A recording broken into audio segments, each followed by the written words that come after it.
A chi-squared test for independence may give a clear answer about the possible independence among two categorical variables, but it tells by itself nothing beyond this, and that's a bit disappointing. In this video, I'll try to take the interpretation of the chi-squared test a step further and explain how you can learn more about the strength and the pattern of the association between the two variables. You can interpret a value of the chi-squared statistic with an expected value by using the chi-square distribution with the appropriate choice for the degrees of freedom parameter. It answers the question whether the particular value for the statistic you found is exceptional. If that's the case, you find the null hypothesis of independence so unlikely that you reject it. Without correcting for the number of cells, the size of the chi-squared statistic can however not be interpreted by itself and doesn't tell anything about the effect size, that is, the strength of the association. Several indices have been created to express the strength of association between two nominal variables, and the most popular is Cramer's V. This is the equation by which you can calculate it. You have to take the square root of the chi-squared value, divided by the total number of counts and the index m.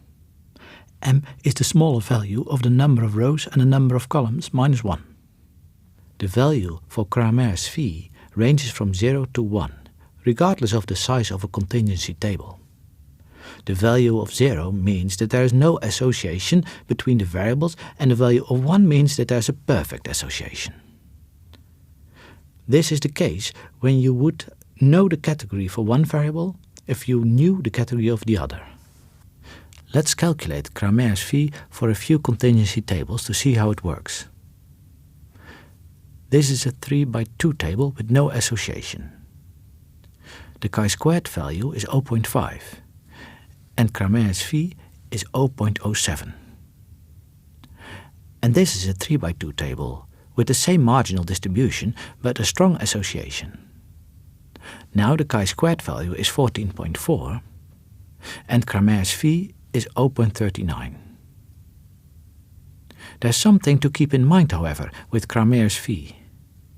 The less square the contingency table, that is, the more unequal the number of rows versus the number of columns, the larger the index tends to become without strong evidence of a meaningful association. I will illustrate this point.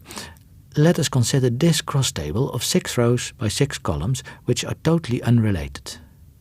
The values are randomly generated integers from the range of 10 to 60. For this table, Cramer's V has a value of 0.18.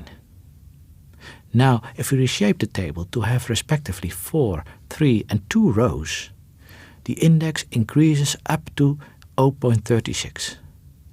So in summary, you have to take care with interpreting Cramer's V. Values of 0 and 1 are clear, and furthermore there's no issue if you are comparing tables of the same dimension. However, the larger the difference between the number of rows and columns, the larger the value for Cramer's V becomes, even when there's no association. Another aspect of interest when interpreting contingency tables is to get an idea about the pattern of association and find out in which cells particularly high or low values are observed. For this purpose, the residuals per cell can be used. The residuals per cell are the difference between the observed and expected frequencies. However, these have to be standardized somehow, because the residual of 1 in a cell with an expected value of 2 is a lot bigger relatively than a residual of 1 with an expected value of 200. If we divide the residual with the standard error for the sampling distribution of the residual, we would get what we want. This standard error is calculated by multiplication of the expected counts in a cell with 1 minus its marginal column probability and with 1 minus its marginal row probability, and subsequently taking the square root. The resulting standardized residuals follow a Z distribution, so their values can directly be interpreted as how many standard deviations the observed frequencies are away from the expected frequencies. Let's apply the analysis with standardized residuals to this table. As you can see, the values in the second row are much higher than those in the first. Now if you calculate expected values and next the residuals per cell, you can see that, for instance, this cell and this cell right below have comparable residuals, whereas in this cell the residuals are almost 3 times as small as here. Let's go on to calculate the standardized residuals by dividing each residual with the standard error. It turns out that in the first pair of cells we considered, with comparable residuals, the standardized residuals in the second row is a lot smaller. In the second pair of cells, on the other hand, with quite different residuals, the standardized residuals are in fact quite comparable.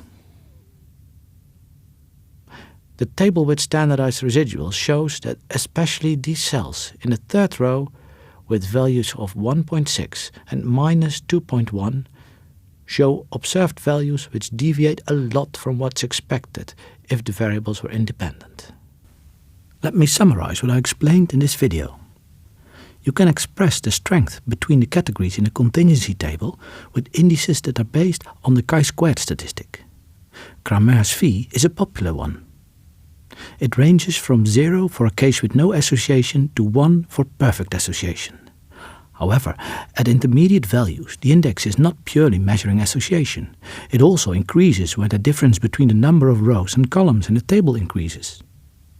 The pattern of association in a contingency table can be analyzed by considering standardized residuals.